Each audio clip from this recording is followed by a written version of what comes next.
ошо агрессивдүүлүктүн планетасы Мадымардын өзү менен бир 15 жыл мурда бир чогуу сүйлөшүп калган учурларыбыз болгон. Чогуу отуруп кабинетинде сүйлөшүү учурлары болгон. Мен анын өзүнүкүндө личный персональный гороскопун түзүп чыккам. Мадымардыкында деле эч качан мындай коркуп калуу, токтоп калуу деген жок. Бул деле эч качан токтотпойт да.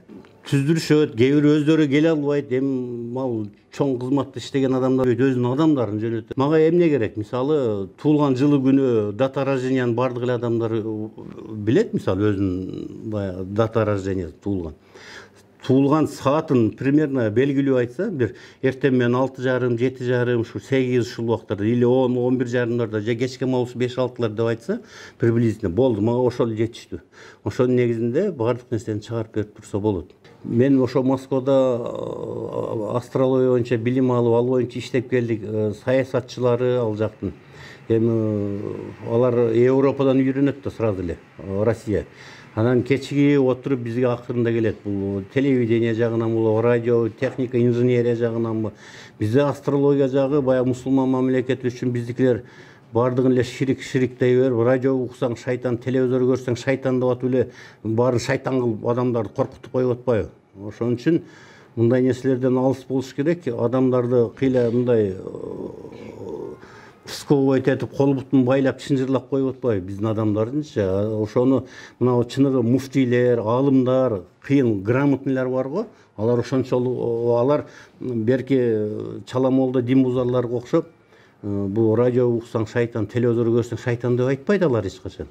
Биздин ислам дини илимге, наука, илимге таянган дин деп эле айтышат да. Ошон үчүн ошондой грамотно билим берсе, дини жагынан да аябай жакшы болмок да. Анан бул капырдын жасаган нерсесин колдонбо десе деп айта беришет. Анда колдонбосо капырдын жасаган нерсеси машинага чыкпаш керек.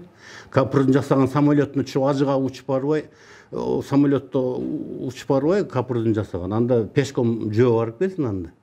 Ошон үчүн кичине адамдын аллергиясын чыгарып бербей, адамдарыбызды баягы Антон Чеховдун чыгармасындагы человек в футляре, кутудагы киши дегенде мугалим киши болот го, Бериков деген. Кутудагы киши ушундай байкуш болот. Кыз кишилер велосипедде баратса деле бул Россияда болгон окуя да, Бериков. Мектеп интернат мугалими болот эмесип чыгармада.